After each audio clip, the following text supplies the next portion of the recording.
बिस्मिल्लाहिर्रहमानिर्रहीम। अस्सलाम वालेकुम। वीनस स्पोर्ट्स के साथ आपका मेज़बान शहज़ादा मोइन हाजिर है। हम अपने प्रोग्राम में क्रिकेट, हॉकी, फुटबॉल और दीगर खेलों पर बात करते हैं। उसके साथ कोशिश करते हैं जो खेल ग्रास रूट लेवल पर खेले जाएँ उसको अपने प्रोग्राम में डिस्कस करें।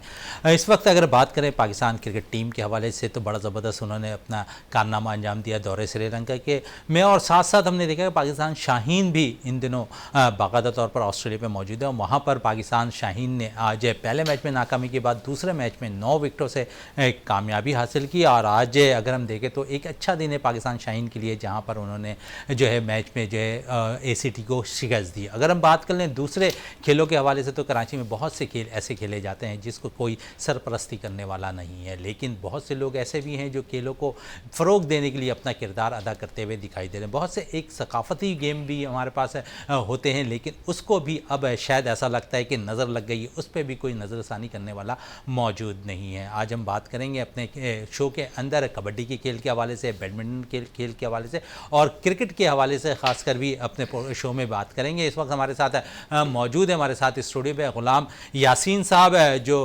कबड्डी एसोसिएशन के चेयरमैन है सिंध के, वो हमारे साथ मौजूद है और हमारे शो में अक्सर मौजूद भी रहते हैं। और साथ साथ हमारे साथ जावेद इकबाल भट्टी साहब मौजूद हैं जो स्पोर्ट्स एनालिस्ट हैं और हमारे साथ ही हमेशा ही स्टूडियो पर मौजूद रहते हैं। और इसके साथ जिस तरह मैंने इंट्रो में कहा कि बैडमिंटन और दीगर खेल जो खेले जाते हैं उसको कोई सरपरस्ती करने वाला मौजूद नहीं होता है, तो शगुफ्ता साहिबा हमारे साथ मौजूद हैं जो बाकायदा तौर पर बैडमिंटन प्लेयर भी हैं और मुख्तलिफ एकेडमी भी रन करती हुई दिखाई दे रही हैं। सबसे पहले ग़ुलाम यासीन साहब की तरफ आते हैं। यासीन साहब, सकाफ़ती खेल क्या वजह है कि हम जो है इससे बहुत पीछे होते चले गए हैं?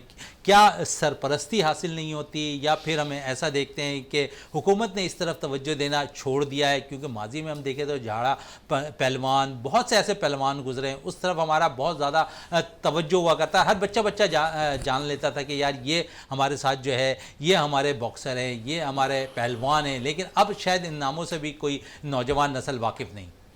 बिस्मिल्लाहिर्रहमानिर्रहीम। बहुत शुक्रिया शहज़ादा मोइन साहब, और ये वी चैनल बहुत मैं अप्रिशिएट करता हूँ कि गाहे बेगाहे स्पोर्ट्स और स्पेशली तौर पे हमारी वो जो इलाके और हमारी सकाफ़ती गेमें हैं जिनको प्रमोट करता है, उनके सिलसिले में बातचीत करता रहता है। एक्चुअली कबड्डी अब वो हो उनके नज़रों में ऐसा हो गया जैसे गाँव का इलाका और शहर का इलाका।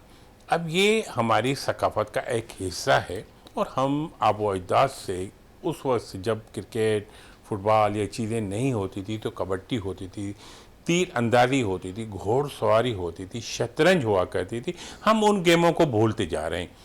जब कौमें अपनी बातों को जब भूलती हैं तो उनके लिए बहुत से प्रॉब्लम्स आ जाती हैं, क्योंकि हम जब किसी और की ड्रेसेस या किसी और का कल्चर अपने ऊपर थोपते हैं तो वो हम कौवे की चाल चलते हैं, हंस की चाल चला तो कौवा अपनी चाल भूल गया।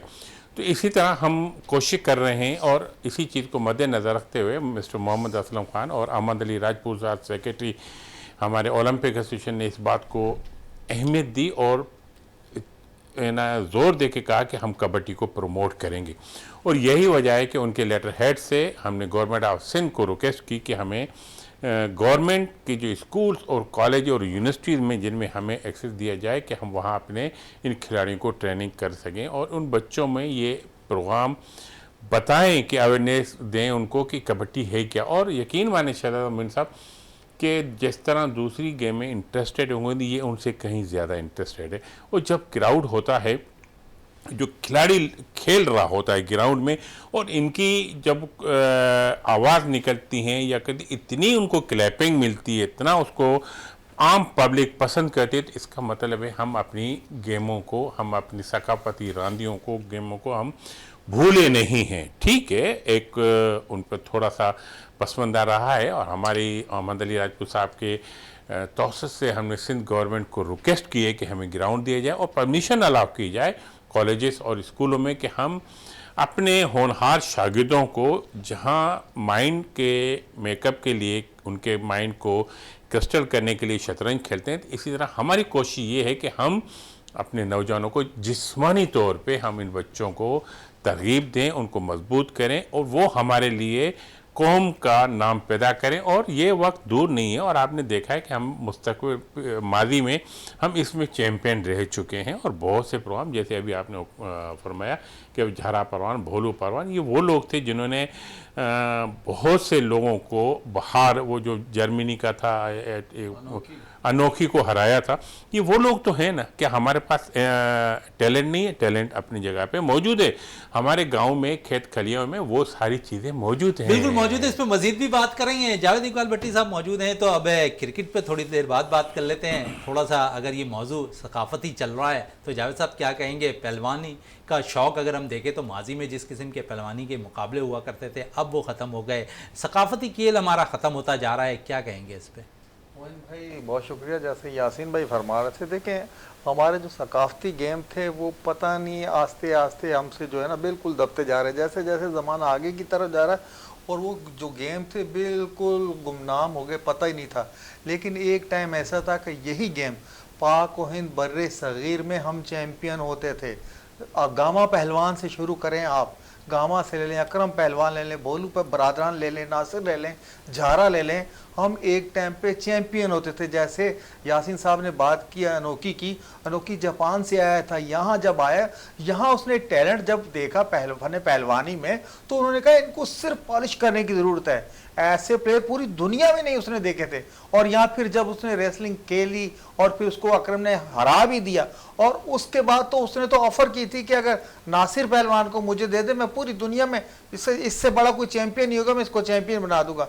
लेकिन बात वही यासीन साहब वाली कि हमारे यहाँ इन गेम की सरपरस्ती करने वाला कोई नहीं है।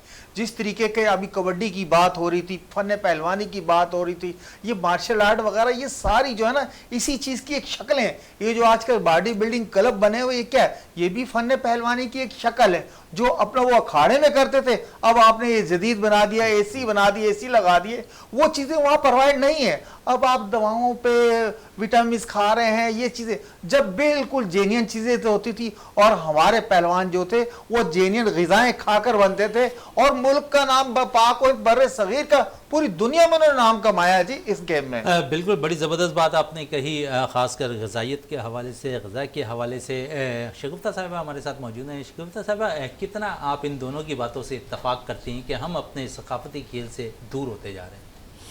जी, बिस्मिल्लाहिर्रहमानिर्रहीम। बहुत सबसे पहले शुक्रिया अदा करूँगी, आपने मुझे मदऊ किया। बिल्कुल मैं इनकी बातों से बिल्कुल मुत्तफ़िक़ हूँ कि जो ये बता रहे हैं, जिस तरह ये बता रहे हैं कि हमारे पास क्या फुक़दान आ रहा है, क्यों लोग पहलवानी की तरफ नहीं बढ़ रहे। वैसे तो हमारा सोशल मीडिया भी अगर हम देखें, इलेक्ट्रॉनिक्स मीडिया देखें, तो उस पर हम जो चीज़ देख रहे हैं वही चीज़ हमारी असल ज़िंदगियों में भी काम कर रही है। तो इतनी चीज़ों को, पहलवानी को इस तरह नहीं लेके जा रहा। हाँ, रेसलिंग अगर आप बात करें तो बहुत सारे लोगों को पता होगा, लेकिन अगर आप पहलवानी की बात करें तो मुझे नहीं लगता कि मेरी जैसी जनरेशन को भी पता होगा। तो क्या वजह है, हम इससे दूर क्यों जा रहे हैं? क्या हम अपने सकाफ़त को भूलते जा रहे हैं? क्योंकि अगर देखें तो जिस तरह कबड्डी के चेयरमैन हैं सिंध के यासीन साहब, हम कबड्डी को भी भूलते जा रहे हैं, हालांकि हम वर्ल्ड टाइटल होल्डर हैं इसके। बिल्कुल ऐसा ही है।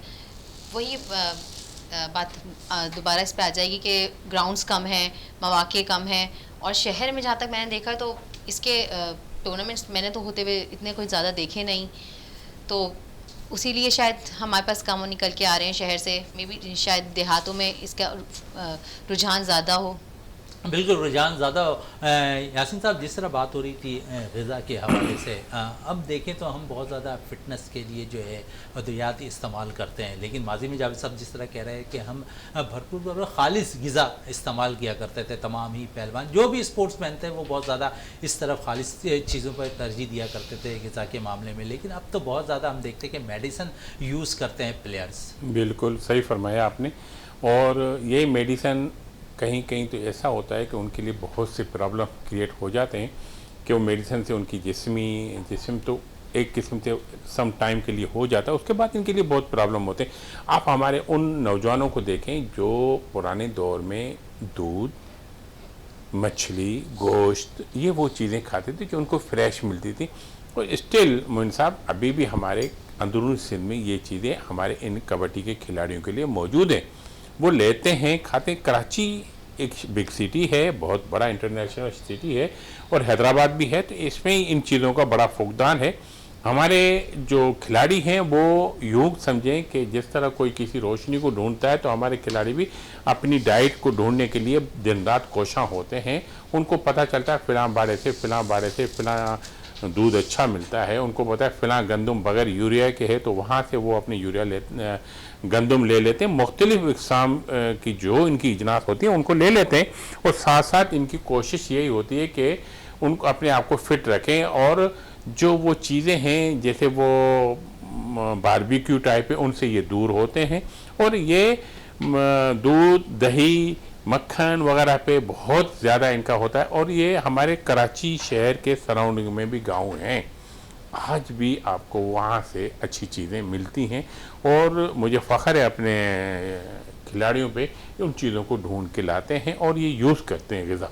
बड़ी और ज़बरदस्त गवर्नमेंट बात सिंध से करें। मेरी रिक्वेस्ट है कि खुदारा हमारे नस्ल को तबाह ना करें। ये फूड डिपार्टमेंट, फूड अथॉरिटी यहाँ मौजूद है, आप इनको चेक करें। वो दूध जो केमिकल से बनता है, वो काली मिर्च दूसरी अजना जो बनती हैं, आप उन पर चेकिंग करें। कम से कम गवर्नमेंट के रेट को तो करें। ये क्या जुल्म हो रहा है कि हमारे खिलाड़ी तो अपनी जगह पे, लेकिन हमारे यंग जनरेशन जो हमें आ रही है उनको कुछ नहीं हो रहा। आप देखें उनकी ग्रोथ नहीं हो रही, उनकी वैसे के वैसे। कल आपके दौर में जब मैट्रिक का बच्चा होता था, एक अच्छा खासा दिखने वाला बच्चा होता, आज का ग्रेजुएशन का बच्चा दिखने वाला होता है कि ये मैट्रिक का ही ग्रेजुएशन का है।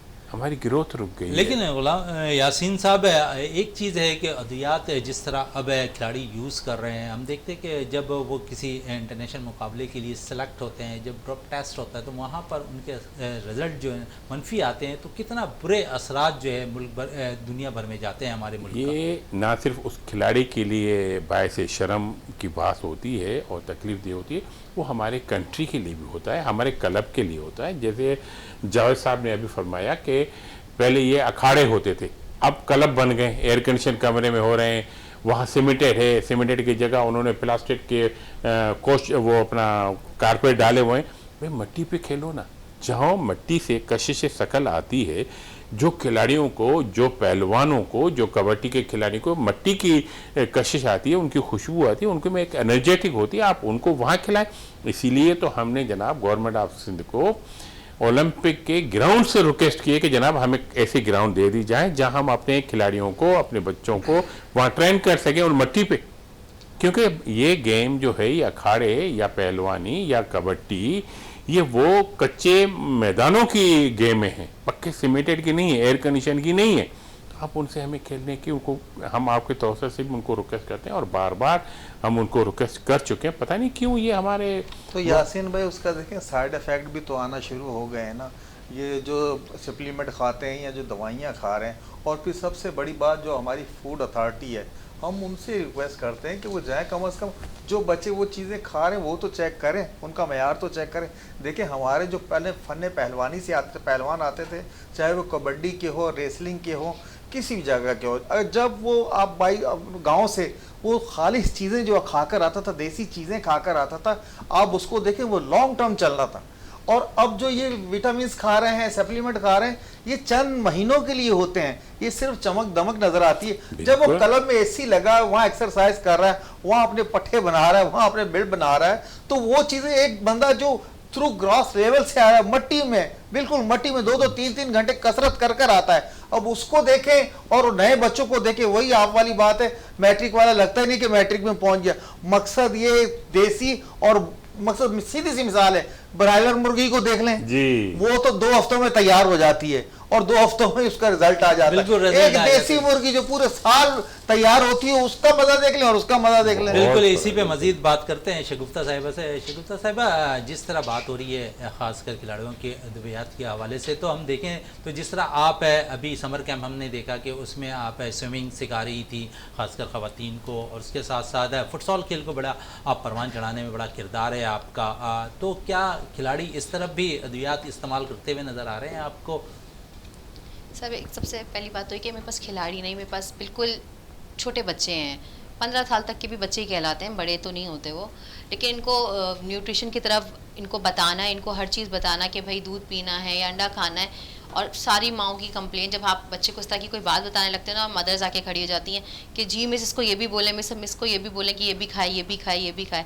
बच्चे आजकल हमारे बहुत ईजी गो हो गए हैं, उनको हर चीज़ आसान चाहिए, उनको वो चीज़ें नहीं खानी जो अच्छी हैं, उनको सप्लीमेंट चाहिए होते हैं, उनको चाहिए आसान चीज़ें, बस वो जल्दी से ले लें और बस उसका रिजल्ट आ जाए।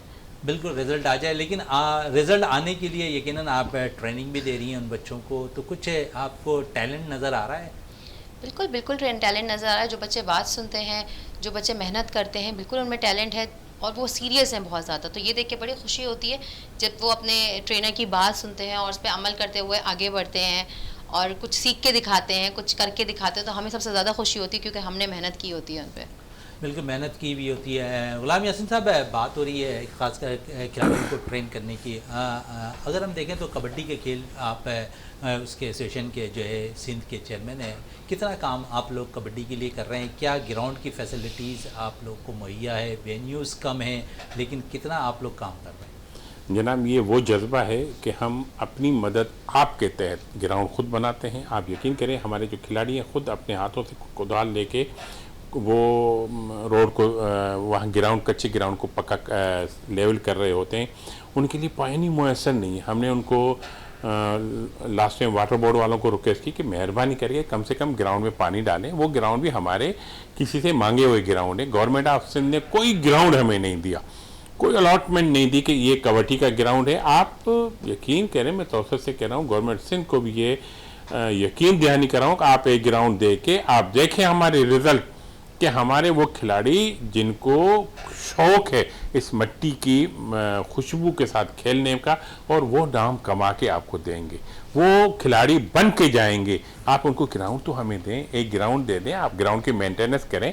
आप देखें कि हमारे कबड्डी के खिलाड़ी कहाँ से कहाँ निकल जाते हैं। आप सिर्फ, मैं ज़्यादा नहीं कह रहा, या आपके चैनल के तौर से गवर्नमेंट सिंध से रिक्वेस्ट कर रहा हूँ कि बराए मेहरबानी सिर्फ ट्रायल बेसिस पे एक ग्राउंड दे दें हमें और उसको मेंटेन करके देते। केएमसी से केडी से मेयर कराची मुर्तज़ा वाब को कोई लेटर लिखा है इस हवाले से? मुर्तज़ा वाब साहब काम कर रहे हैं, अगर हम देख लें बिल्कुल स्पोर्ट्स के हवाले से भी काम करते हुए नजर आ रहे हैं, तो कोई ऐसी बातचीत हुई है आपकी या कोई लेटर वगैरह? नहीं, उससे हमने कोई नहीं किया, लेकिन उस वक्त जो एडमिनिस्ट्रेटर थे लास्ट ही मिस्टर सैफ साहब, उनको हमने पर्सनली रिक्वेस्ट की थी और उसने कहा अच्छा मैं देखता हूँ। अनफॉर्चुनेटली फिर वो इलेक्शन हो गए लोकल गवर्नमेंट बॉडीज के, तो मेयर साहब आ गए। अनफॉर्चुनेटली जो सिंध गवर्नमेंट को लेटर लिखा वो इंक्लूडिंग तो करके फिर हम फ्रेश लेटर मेयर कराची को भी लिखेंगे, आप बराए मेरे में एक ग्राउंड, मैं वंस अगेन मैं रिपीट कर रहा हूँ, अपने जुमले सिर्फ एक ग्राउंड दे दें, उस ग्राउंड को मेंटेन करके हमें दे दें और आप देखें हमारा रिजल्ट। लेकिन गुलाम यासीन साहब, हमने देखा कि सिंध गवर्नमेंट तो बड़ा ज़बरदस्त स्पोर्ट्स के लिए काम कर रही है। आपने लियारी में स्पोर्ट्स कॉम्प्लेक्स देख लिया, बेशक वो NGOs के थ्रू उन्होंने अलाउड किया, लेकिन एक काम अच्छा हो रहा है। फिर हमने देखा कि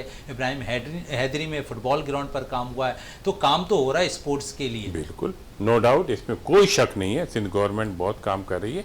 लास्ट टाइम मैंने आपको शायद नहीं बताया, लेकिन वो जो हमारे ब्रिजेस हैं उनके नीचे एक वीडियो चली थी इंडिया से कि हम ब्रिजेस को भी यूज़ करते हैं गेमों में, तो सिंध गवर्नमेंट ने, नजमी आलम और नासिर हुसैन शाह ने वो ग्राउंड को वहाँ ग्राउंड को आबाद किया, बनाया और ब्रिज के नीचे बताया गेम खेले। इसी तरह मैं गवर्नमेंट की क्रिटिसाइज नहीं कर रहा, मैं गवर्नमेंट को कह रहा हूँ बहुत अच्छे काम किए, लेकिन अगर ये सकाफती गेम को अगर आप प्रमोट करेंगे, एक ग्राउंड आप हमें दे देंगे, आप देखें कि हमारे बच्चे खिलाड़ी कहाँ से कहाँ निकल जाते हैं। आप उनको थोड़ी सी अकोमोडेट करें, उन खिलाड़ियों को, उन ग्राउंड को, तो आप देखें इंशाल्लाह ताला वो दिन दूर नहीं, आप हमारे खिलाड़ी हमसे ले लें। हम आपको अश्योरेंस दिलाते हैं कि जनाब हम आपको खिलाड़ी प्रोवाइड करके दे देंगे।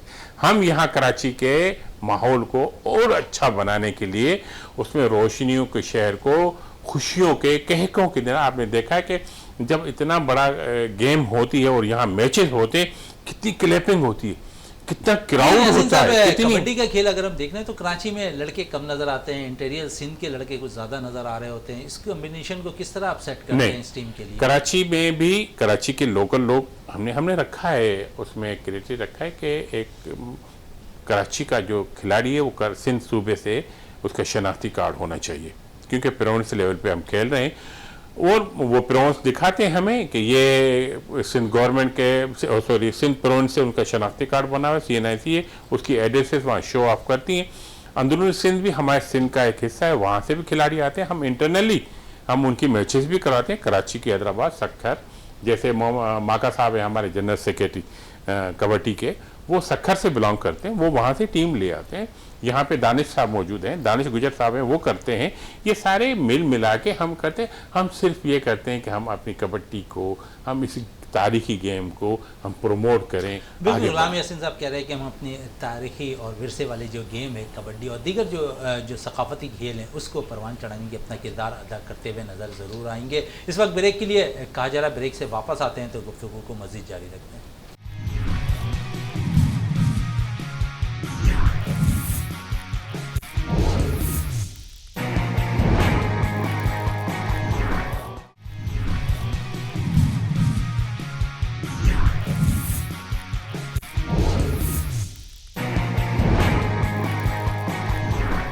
बिल्कुल ऑफिस से पहले जिस तरह बात हो रही थी हमारी सकाफती खेल के हवाले से, मज़ीद भी बात कर लेते हैं थोड़ी सी, क्योंकि अब बाकायदा तौर पर कल से अगस्त का महीना शुरू हो जा रहा है हमारे यौम आज़ादी के हवाले से। मुख्तलिफ गेम है यौम आज़ादी के हवाले से भी मुनक्किद होते दिखाई देंगे। शगुफ्ता साहिबा हमारे साथ मौजूद हैं। शगुफ्ता साहिबा, क्या प्लान है, क्योंकि फुटसॉल के मुकाबले, स्विमिंग के मुकाबले कोई 14 अगस्त में कोई ऐसा इवेंट कराने जा रही हैं आप?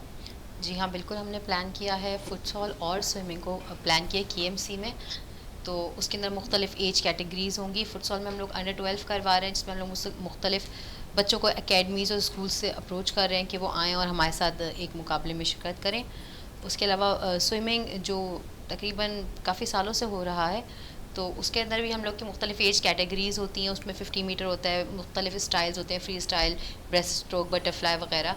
तो बहुत सारे इवेंट्स बन जाते हैं उसमें, तो काफ़ी खुशाइन होता है, बच्चे बहुत एंजॉय करते हैं, बच्चों को एक मौका मिल जाता है अपने क्वालिटीज़ को दिखाने अच्छा का। शगुफ्ता अहमद साहब, आपको ऐसा नहीं लगता कि हमारे पास टाइम बहुत कम है स्कूल्स की सतह पे, क्योंकि स्कूल बहुत से ओपन हैं, क्योंकि कल से हो जा रहे हैं, फिर कुछ स्कूल जो है 5 तारीख से ओपन हो रहे हैं, क्या समझिए टाइम कम नहीं है, आपको मैनेज करने में कोई परेशानी तो नहीं होगी? बिल्कुल ऐसा ही है, टाइम तो बहुत कम है। हमने अभी स्कूल से बात करना शुरू कर दी है कि हमें ज़्यादा से ज़्यादा बच्चे, ज़्यादा से ज़्यादा टीमें मिल जाएँ, जो ज़्यादा बच्चों का पार्टिसिपेशन। स्विमिंग के बच्चों का शौक है स्कूल के बच्चों का? जी हाँ, बिल्कुल, बच्चे तो बहुत ज़्यादा पसंद करते हैं स्विमिंग को, मौके ढूंढते हैं कि उनको मौका मिले अपना टैलेंट दिखाने का, कंपटीशन बढ़े बच्चों में। तो हाँ, बिल्कुल बच्चे बहुत इंटरेस्टेड हैं। बच्चे इंटरेस्टेड नज़र आ रहे हैं। जावेद साहब, क्या कहेंगे, आज पाकिस्तान शाहीन ने कामयाबी हासिल कर ली, पहले मैच में जो है पाकिस्तान को शिकस्त हुई थी, आज के मैच के हवाले से क्या कहेंगे, जिसमें हमने देखा है कि 9 विकेट से पाकिस्तान ने ACT को कामयाबी हासिल की? हाँ मोइन भाई, आज कल जैसे पाकिस्तान हार गया था, तो कल तो बुरे तरीके से हार गया था, लेकिन आज इन्होंने कमबैक किया है और उनको 122 रन पे रोक के और 16 ओवर पे एक ही विकेट के नुकसान पर जो है इन्होंने मैच जीत लिया है। और रोहिल नज़ीर जो है नज़र आ रहा है, क्योंकि कल भी उसने 41 रन किए थे, आज भी 61 रन की उम्दा इनिंग्स के लिए, और साथ बासित अली के बहुत ज़बरदस्त पार्टनरशिप रही है। और ये शाइंस जो गई हैं, ये ऑस्ट्रेलिया में इनका मतलब कमबैक करना, ये इस बात की तरफ इशारा कर रहा है कि ये टीम आगे चल के हमें और भी अच्छा रिजल्ट देगी। जिस तरीके से रोहिल नज़ीर की क़यादत में ये टीम गई है, और इंशाल्लाह लग रहा है कि आगे जो मैचेस हमारे आने वाले हैं, वो चाहे वनडे मैचेस हों या 2 रोज़ा मैचेस हों, उसमें भी ये अच्छा कमबैक करेगी। रोहिल नज़ीर की क़यादत में ये टीम मुझे लग रहा है कि अच्छा कमबैक करेगी, अच्छा कम बैक करेगी। 126 साल के बाद जावेद साहब जो है ओलंपिक गेम्स में क्रिकेट की वापसी का इम्कान हो गया, कैसा देख रहे हैं आप इसको? ये बहुत अच्छा साइन है। पिछले साल भी यही हो रहा था कि ओलंपिक में क्रिकेट का हो, लेकिन ये कि टीमें उन्होंने महदूद रखी हैं। मेरे ख्याल सिर्फ 4 या 5 टीमें रखी हैं। पहली दफ़ा इंटर हो रहा है क्रिकेट ओलंपिक्स में, तो ये ओलंपिक के शायकीन के लिए बहुत अच्छा मौका होगा कि जहाँ दूसरे दुनिया भर के गेम्स देखे जाते हैं, तो क्रिकेट को भी उसका हिस्सा बना। ये बहुत अच्छा साइन है। बिल्कुल, और क्रिकेट का भी हिस्सा बना। गुलाम अच्छा यासीन लगेगा। साहब, जहाँ पर हम बात कर रहे हैं क्रिकेट की और दीगर खेलों की, स्विमिंग की, मैं चेस ऐसा गेम है, शतरंज, जहाँ पर हम देखते हैं कि खिलाड़ी जो है अपनी क्रूम नशोनुमा के लिए और ख़ासकर दिमागी नशोनुमा के लिए खेलते हैं ये गेम। अगर हम देखें तो ये भी एक सकाफ़त का हिस्सा ही ये गेम है, क्योंकि अक्सर हम देखते हैं कि बड़े बूढ़े जो है इस चीज़ को बहुत ज़्यादा, इस गेम को लाइक भी करते हैं, खेलते हुए नज़र आते हैं, लेकिन अब ये भी जो है गेम जो है अब शायद हमसे दूर होता जा रहा है। बिल्कुल शहजाद मोइन साहब, ना सिर्फ बच्चे बल्कि हमारे गवर्नमेंट के अफसरान, पुलिस अफसरान या दूसरे ब्यूरोक्रेट्स जितने भी हैं, सियासतदान हैं, वो अपने माइंड को रिफ़्रेश करने के लिए शतरंज खेलते हैं और वो उससे फ्रेश हो जाते हैं। इसी तरह हमारे प्राइमरी, हमारे हायर स्कूल से जो बच्चे हैं, हम उनको इंटरनली तौर पे हम उनको प्रमोट करते हैं और हाई स्कूल से लेके कॉलेज, कॉलेज से लेके यूनिवर्सिटी तक हम उसमें इंटरनली तौर पे inter district, inter division wise हम उनको जो है ना गेम खिलाते हैं। उसमें आपस में इनके मुकाबले होते हैं। उन मुकाबलों में उन बच्चों की निशानुमा बहुत ग्रोथ होती है। अच्छा, कुछ ऐसे बच्चे शहजादा मोइन साहब, आप उनको देख के आप ये यकीन नहीं करेंगे कि ही इज़ द मास्टर। हमारे एक इंटरनेशनल इवेंट हो रहा था, एक छोटा सा बच्चा, आई होप के 10th क्लास का स्टूडेंट था और हमारा आलमी चैम्पियन था उमर खान फ्राम पेशावर से। और खेलते खेलते वो बच्चा उठ के हमारे पास आया, बोला सर इसने गलत किया है। बोला क्या गलत किया? जाकर देखा कि उसके पास मोबाइल जेब में पड़ा है। मोबाइल बंद था लेकिन इलेक्ट्रॉनिक इंस्ट्रूमेंट उसमें ममनू है। तो बच्चा इतना शार्प हुआ, उसने उस इंटरनेशनल चैम्पियन को उसको वहाँ पे हरा दिया और वो डिपोर्ट हो गए। कहने का सिर्फ मकसद ये है कि ये वो बच्चे हैं, ये वो खिलाड़ी हमारे मुस्तकबिल के तारे हैं और जो हमारे गेम में इन्वॉल्व हैं, लेकिन क्या है उनको सरपरस्ती नहीं मिल रही, क्या है उनको प्रमोशन नहीं मिल रहा। आप देखें कि शतरंज के खिलाड़ियों के लिए एक हमें ज़्यादा नहीं 2 से 3,000 गज का 3 का एक हॉल चाहिए जिसमें वो आराम से बैठ के, हमें वो भी मुयसर नहीं है। हम कभी NGV हाई स्कूल में जाके उनको रिक्वेस्ट करते हैं, कभी सेक्रेटरी एजुकेशन स्कूल अकबर लगारी साहब को रिक्वेस्ट करते हैं, वो हमें अलाउ करता है। कभी हम KMC sports custom sports company को रिक्वेस्ट करते हैं, भाई हमें खेलने दो। कितनी बड़ी हमारी शतरंज के हवाले से शायद ये वजह तो नहीं है कि स्क्रैबल गेम जो है बहुत तेज़ी में खेला जा रहा है और फिर पाकिस्तान स्क्रैबल में वर्ल्ड चैम्पियन भी है, क्या कहेंगे इस पे? बहुत अच्छा गेम है, बहुत अच्छा। ये मैंने अर्ज़ की कि हर जगह पे नेगेटिव पर नहीं आता, पॉजिटिव पर नहीं। इसे बहुत कुछ हम सीख रहे हैं इसी गेम से। लेकिन अगर हम सिर्फ इसको गेम के तौर पे चलाएं, हम इसको नेगेटिव एक्टिविटी भी ना लें। हम कॉलेजेस में जो फ्री हमारे क्लासेस होते हैं, हमारे फ्री पीरियड होते हैं, हम उन बच्चों में इन गेम्स को प्रमोट करें। ऐसा नहीं कि नहीं, वो गेम्स कंप्यूटर में भी आपको शतरंज मिल जाएगा, मोबाइल में भी आपको शतरंज मिल जाएगा अगर बच्चा बैठ के खेले। लेकिन इन्होंने हमें तबाह, ये मोबाइल जो है ना, इन्होंने तो तबाह किया। देखें जब ये शतरंज या चेस ये खेला जाता था, आपके पास जो लॉट और जो ग्रोथ होकर आते थे ना, वो किसी भी शोबे में ले लें, किसी भी सरकारी शोबे में ले लें, पुलिस में ले लें या सरकारी, तो जो बंदा आता था वो जहनी तौर पे मजबूत होकर आता था इन गेम्स की वजह से, क्योंकि ये जहन का गेम है। जहन जब मजबूत होकर आता था तो यहाँ के भी रिजल्ट देता था। आजकल ये गेम बिल्कुल नापैद हो गए, चंद एक लोग खेलने वाले, वही जहन आगे आ रहे हैं, उनमें कोई क्वालिटी नहीं है। आप अगर किसी बच्चे से पूछे कि इस मुल्क के कितने सूबे हैं, वो नहीं आपको बता पाएगा। आजकल इतना मोबाइल में वो फौरन गूगल करेगा। तो ये चीज़ें जो जहनी नशोनुमा होती थी वो नहीं हो रही अब। देन हमें आप देखें कि अंदरूनी सिंध के अभी कमीशन में जो अफसरान आए हैं, मुश्किल से शहर का जो सिटीजन का बंदा है वो कमीशन पास करे, वो वहाँ पे अभी भी उस गेम को या उस माहौल को देख के कर रहा है, वहाँ अच्छी वो अपनी दिमाग की नशोनुमा कर रहा है। लेकिन यहाँ के वो जावेद भाई सही कह रहे हैं कि अरे यार फिलहाल कहाँ है यार, रुक क्या करूँ, अपना गूगल को यूज़ करूँ। वाई यू यूज़ तो गूगल, हम उसको क्यों करें? बिल्कुल इसी में मजीद, क्योंकि एजुकेशन से रिलेटिव जो है शगुफ्ता अहमद साहिबा भी हमारे साथ मौजूद हैं। क्या कहेंगे इस पे, क्योंकि बड़े अहम मौजू पे ये गुफ्तगू बहुत गौर से सुन रही थी और मैं इनकी बात से ना 50-50% मुत्तफिक हूँ।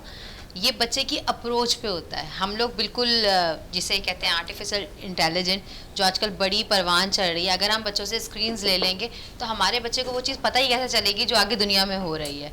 तो ये बात हम घरों पे वालदैन पे या हमारे स्कूल्स पे भी डिपेंड करती है कि हम बच्चे को कौन सा रास्ता दिखा रहे हैं। अगर उसको सिर्फ फ़ोन पकड़ा दिया तब तो वो लाजमी गेम खेलेगा या वो नेगेटिविटी की तरफ जाएगा। लेकिन अगर हम उसको कोई इक्विपमेंट दे रहे हैं और उसको बता रहे हैं कि भाई इसका इस्तेमाल ऐसे भी किया जा सकता है, इसकी एक मिसाल छोटी सी, आप वो मिसाल दे रहे हैं जो कह रहे हैं, मैं 50-50% एग्री करती हूँ। हम वो नहीं कह रहे कि उससे आप बिल्कुल मोबाइल छीन लें। ये जहन अगर मजबूत बनाना है, पहले ज़माने से लेकर आज तक जो हमारी नई नस्ल आ रही, देखिए जो जहनी तौर पर ये चेस या शतरंज ये खेलते थे, आप उस बंदे को खड़ा कर लें और सिर्फ मोबाइल यूज़ वाले को खड़ा कर लें, उसका नॉलेज देख लें, इसका नॉलेज देख लें, तो आपको ज़मीन आसमान का पता चल जाएगा। हम मोबाइल छीनने की बात करता ही नहीं कर रहे हैं, हम जहनी नशोनुमा की बात कर रहे हैं। यही जहन थे जिन्होंने बड़ी बड़ी जंगें जीती, बड़े बड़े महाजों पे आपको फतह दिलाई, ये वही जहन थे। तो ये खाली मोबाइल से मैं नहीं कह रहा, मोबाइल से ऐसे जहन नहीं आ रहे। क्या कहेंगे इस पे? बिल्कुल इनकी बात बिल्कुल, मैं कह रही हूँ ना 50-50 हूँ, इनकी बात भी बिल्कुल सही है, लेकिन बातें मुख्तलिफ हैं। अब बिल्कुल ऐसे ही। एक बच्चा मेरे पास आया था, बहुत डिप्रेशन में था, उसके कुछ फैमिली बैकग्राउंड्स थे, मसले में था, तो थोड़ा सा चेस की मुझे हाउनो थी, तो मैंने उनको बताया कि इस तरह आप अकेले बैठ के खेल सकते हो, ये प्लेटफॉर्म्स अवेलेबल हैं ऑनलाइन। तो 1 साल बाद मेरा उससे दोबारा मिलना हुआ, ज़्यादातर मैं उसकी क्लास में नहीं थी तो मुझे नहीं पता था कि वो क्या कर रहा है। तो 1 साल बाद मेरा उससे मिलना हुआ, कहता है मिस चेस हो जाए एक। मैंने बिल्कुल हो जाए। हमने जैसे ही खेलना शुरू किया, वो मुझे 2 से 3 मूव में मेरा गेम ख़त्म, बिकॉज मैंने बिगनर से आगे सीखा ही नहीं। उस बच्चे ने उस 1 साल में अपने कंप्यूटर्स में या जिस तरह भी वो कर रहा था, उसने इतना अपने आप को एक्सेल कर लिया कि माशाल्लाह। बिल्कुल ज़बरदस्त उसने अपनी कारकर्दगी दिखाई। आपके सामने भी उसकी मिसाल है। जिस तरह आप लोग कह रहे हैं कि मोबाइल यूज़ करना शायद है 50-50 कह रही हैं कि सही भी है और गलत भी है, इसका मुज़ाहरा शायद अभी इन्होंने एक प्रैक्टिकली तौर पर जो है देख लिया। और आप लोगों के सामने ये चीज़ें, अगर क्योंकि मोबाइल इस्तेमाल करना गलत नहीं है, जावेद साहब भी सही कह रहे हैं कि मोबाइल इस्तेमाल करना गलत नहीं है। मोबाइल से बहुत सी चीज़ें, क्योंकि दुनिया बहुत फास्ट हो गई है, इस फास्ट में मोबाइल का इस्तेमाल बहुत ज़्यादा ज़रूरी हो गया है। गुलाम यासीन साहब, आप क्या समझ रहे हैं कि ये चीज़ सही है या गलत है? नहीं, बिल्कुल सही है, क्योंकि अब वो जैसे पहले हम कहते थे कूजे में बात कूजे में समेट समंदर कूजे में समोड़ लिया, इसी तरह ये मोबाइल जो है ना दुनिया की इलेक्ट्रॉनिक इसमें आ गई, मुट्ठी में आ गई दुनिया, आपकी मुट्ठी में, आपके हाथ में है, वन टच पे है। आप जहाँ जिस कंट्री के वेदर को देखें, लैंग्वेज को देखें, कल्चर को देखें, गेम को देखें, आपको वहाँ से मिल जाएगा। लेकिन शगुफ्ता अहमद की उस बात से मैं सेकंड करूँगा कि इसको पॉजिटिव लें, इसको एज अ होमवर्क दिया जाए। इसको कहें कि बच्चा ये मोबाइल है, आप इसको इस चीज़ पे ले लें, इसमें शतरंज भी आती है, इसमें तीरंदाजी भी है, आप उसको देखें। आप देखें कि मेरे एक दोस्त हैं कैप्टन मदर पायलट हैं, तो उनके बेटे, मैंने कहा आप क्या बेटे को, कह रहे मैं बेटे को कंप्यूटर के थ्रू लैंडिंग और टेकिंग एयरप्लेन की सिखा रहा हूँ। मैंने कहा किस तरह? बोला देखो, अच्छा वो टेकिंग जहाज़ को लैंडिंग करा रहा है, अच्छा वो अभी से उसको उसी लाइन पे प्रमोट कर, क्यों ना हम अपने बच्चों को दूसरी चीज़ों के अलावा इसी मोबाइल के थ्रू उसको समझाएं कि एजुकेशन क्या है, आपका फ्यूचर क्या है। इंटेलिजेंस जो हमारी ऑनरेबल गवर्नर साहब ने बहुत इसमें इंटरेस्ट शो किया है, और इसकी 2 अभी ब्रांचेस हो गई, क्लासेस अपना एंट्रीज हो रहे हैं, तीसरी एक होगी, then classes will be started. लेकिन कहने का मकसद ये है कि हम मोबाइल को बुरा नहीं समझते, ये हमारी एक ज़रूरत हो गई है, जिंदगी का हिस्सा बन गया, ये हमारा हिस्सा है, उसके बगैर हमारा चारा भी नहीं है। बिल्कुल, इसके बगैर हमारा चारा भी नहीं है। लेकिन दूसरी तरफ हम क्रिकेट पे वापस आते हैं। जावेद इकबाल भट्टी साहब, क्या कहेंगे? 4 साल के बाद वेस्ट इंडीज़ ने जो है इंडिया को शिकस्त दे दी, सीरीज़ 1-1 से बराबर हो गई, फैसला कुन मार्का होने वाला है। वेस्ट इंडीज़ जो वर्ल्ड कप के लिए क्वालिफाई नहीं कर सकी, इस मौके पर भारत का शिकस्त, क्या कहेंगे इस हवाले से? मोइन भाई, शायद आपको याद होगा लास्ट टाइम मैंने आपसे कहा था कि जैसे जैसे वर्ल्ड कप करीब आता जाएगा, इंडिया की टीम में इंतशार बढ़ता जाएगा। इनकी आपस में एक दूसरे से लगी हुई है। सुनील गावस्कर से ले लें, रवि शास्त्री से ले लें, इन सब की ग्रुप बनी है। देखें उस टीम ने, आपको कितनी शर्मनाक बात है कि जो वर्ल्ड कप के लिए क्वालिफाई राउंड नहीं जीत सकी, उस टीम ने आपको जो है वनडे में शिकस्त दे दी, और शिकस्त भी छोटी मोटी नहीं, बहुत तगड़े तरीके से जो है ना शिकस्त दी है। और आपके बड़े बड़े नाम, बड़े बड़े प्लेयर, इन्होंने वर्ल्ड कप खेलना है। तो अब डेविड को इतना क्रिटिसाइज किया जा रहा है हिंदुस्तान में कि उसको मकसद जवाब देना मुश्किल हो गया कि किस तरीके से मैं दिफा करूं, किस तरीके से वेस्ट इंडीज ने जो है हमें हरा दिया। ये वही टीम है जिसने वर्ल्ड कप नहीं खेलना, आप उससे हार कर आ रहे हो। तो अब जो तीसरा मैच होगा फाइनल की शक्ल इख्तियार कर गया, और इंडिया का जो थोड़ा सा मकाम है, अगर वो भी जीत गई वेस्ट इंडीज, तो इंडिया की टीम में आपको पता क्राइसिस बढ़ते हुए नजर आ रहे हैं, जिस तरीके से मैंने आपको पहले बताया था। जिस तरह आपने पहले भी बताया था क्राइसिस नज़र आ रहे हैं इंडिया की टीम में, लेकिन एक मजबूत टीम इंडिया एशिया में तस्वर की जाती है, वर्ल्ड कप के लिए फेवरेट भी है 50 ओवर्स की क्रिकेट के लिए। क्या होम ग्राउंड और होम क्राउड के सामने इंडिया ऐसी परफॉर्मेंस देगा? क्योंकि अगर इंडिया की टीम का माजी में हाल देख लें तो अपने घेर पे वो शेर कहलाती है। मोइन भाई, मैं कतई इससे मुत्तफिक नहीं हूँ कि इंडिया जो है फेवरेट टीमों में से एक है इंडिया में। देखिए उसका घर है, ठीक है, हम मानते हैं, लेकिन आपको प्लेयर चाहिए, जो मैच जीतने वाले प्लेयर चाहिए। आप अपने क्राउड का प्रेशर ही नहीं बर्दाश्त कर पाएंगे। जब आप तगड़ी टीमों से मैच खेलने जाएंगे तो आप अपने सामने वाली टीम, क्राउड का प्रेशर, आपको पता है हिंदुस्तानी जो है वो तो क्रिकेट के बिल्कुल दीवाने हैं, इंतहा तक चले जाते हैं। ज़रा सा कोई उनकी टीम के हक में ना जा रहा हो तो ग्राउंड में बोतलों से लेकर नट बोल्ट तक फेंकना शुरू कर देते हैं। तो ये चीज़ें जो है इंडिया के फेवर में नहीं जाएंगी, ये चीज़ें इंडिया के खिलाफ जाएंगी और इंडिया वो परफॉर्मेंस नहीं दे पाएगा जो कहते हैं कि घर के शेर है ना, घर में परफॉर्म करते हैं। अब वो भी इस साल वो भी नहीं दे पाएगा, इस साल वो भी देते हुए नज़र नहीं आएंगे। जावेद साहब का ये तज़िया है। शगुफ्ता अहमद साहिबा, शुरू में ये सवाल मुझे ज़रूर करना चाहिए था आपके कैरियर के हवाले से, लेकिन इस वक्त मैं पूछ लेता हूँ आपसे कि कैरियर किस तरह स्टार्ट किया, किस तरह मुख्तलिफ गेम्स में आपने शिरकत की? जैसे कि मौक़ों की तो बहुत कमी है हमारे पास। जब कॉलेज शुरू हुआ मेरा तो हमने मुख्तलिफ कॉलेज के साथ हिस्सा लेना शुरू किया, इंटर कॉलेजिएट में खेलना शुरू किया, तो उसमें तमाम टीमों का हिस्सा बने और बहुत कुछ सीखने को मिला। असातिज़ा बहुत अच्छे मिले। मिस माया मोइन हुआ करती थी मेरी टीचर। बैडमिंटन आपने बड़े क्लोज उनसे सीखा है, इसका मतलब? एग्जैक्टली, उनका खुद का गेम भी बैडमिंटन था, तो बस उनकी रिफ्लेक्शन है। हम उन्होंने जो सिखाया है उसको आगे लेके चलेंगे। बिल्कुल, जो सिखाया है उसको लेकर आगे चलेंगे और पाकिस्तान का नाम रोशन करेंगे। शगुफ्ता अहमद साहब, आपका बहुत शुक्रिया। जावेद साहब, आपका बहुत बहुत शुक्रिया। यासीन साहब, आपका बहुत बहुत शुक्रिया। प्रोग्राम का अख्ताम करते हैं इस दुआ के साथ कि पाकिस्तान में खेल और खिलाड़ी तरक्की करते रहे। पाकिस्तान के सबसे ज़्यादा परचम दुनिया भर में रोशन है। इसी के साथ अपने मिज़बान शहजादा मोइन की इजाज़त दें। पाकिस्तान जिंदाबाद।